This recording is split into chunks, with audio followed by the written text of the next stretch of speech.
Senator Erwin is not the legal chairperson of the Blue Ribbon Committee.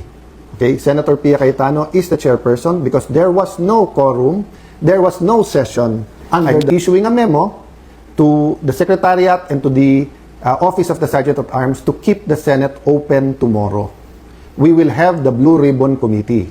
As Senate President, nasa authority ko po ang premises ng Senado. Do not padlock the Senate. Do not have an excuse na may rally. Parati naman may rally sa Senate.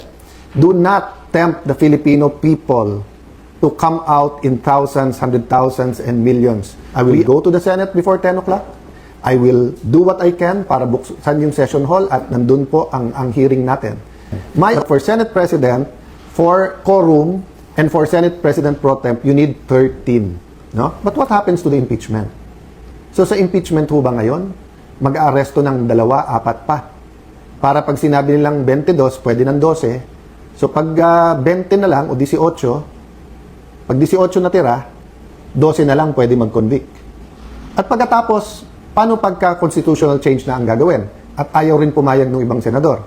Ikukulong na rin po ba? Malinaw na malinaw po ang konstitusyon at rules po ng Senado. You cannot declare all positions vacant with a number of 12. You cannot even hold the session because walang quorum.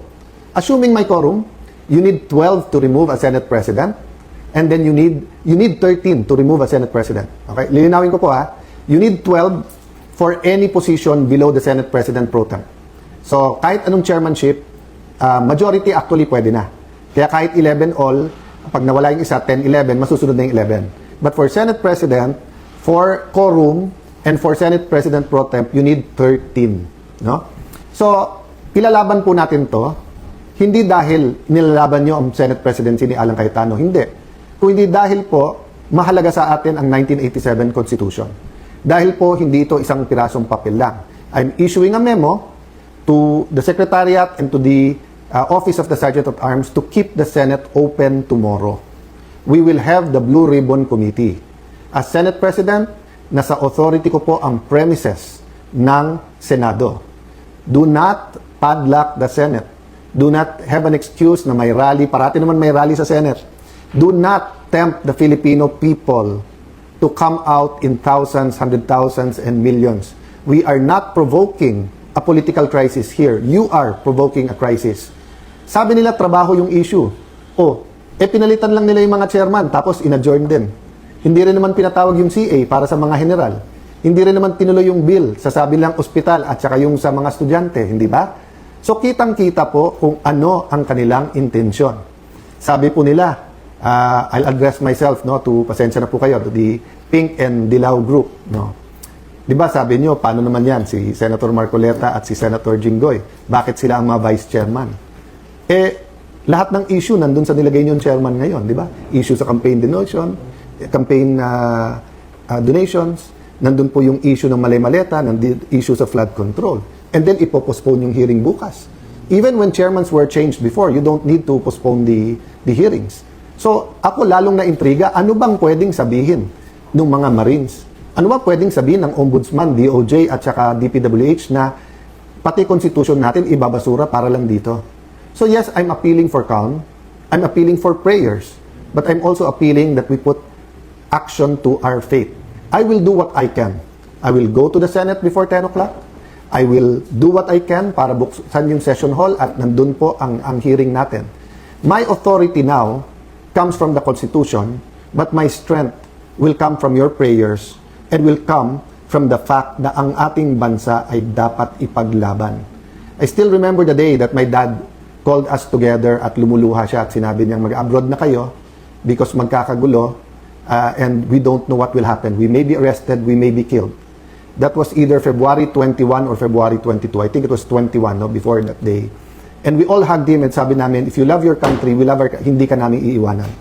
So, malayo tayo sa crisis, mga kababayan. Malacanang, malayo tayo sa crisis. Why are we bringing it to a point of a political crisis na mahirap i-atras? The hearing is confined. So, yes, the notice of cancellation from the illegitimate, the illegitimate is not the committee. No, hindi ko ginagaya si Senator Erwin na ginagamit yung word na bastard kasi ngayon Whether or not you're a single parent, whether or not you're legitimate, tao ka pa rin. I'm talking legitimate meaning hindi siya legal. Senator Erwin is not the legal chairperson of the Blue Ribbon Committee. Okay? Senator Pia Cayetano is the chairperson because there was no quorum, there was no session under the law that took place. Daming issue sa Supreme Court, yung unprogrammed funds, yung legality ng 2025 budget. Ang dami pong issue sa Supreme Court. Again, ulitin ko po. Ang pinakamalaking problema ng ating kababayan ngayon ay presyo. Presyo, trabaho at kita. Dadagdagan pa ba natin? You have manufactured a crisis since May 11 by saying magulo kami. Then you come up with this solution. One day, today, papunta sa SONA, when we were going to produce our economic plan, our plan against corruption, the hearings, and then the impeachment. So, I will rest my case there. As I told you, there's a lot of things I want to say, but if we love our country, pray for our country. If we love the Senate, I'm addressing myself sa mga empleyado ng Senate, I don't care yung mga binubulong sa akin dyan na, you know, over the years, eto mga appointee ni Senator Drilon, eto mga appointee ni Senator Soto, etc. I believe that all of you love the Senate.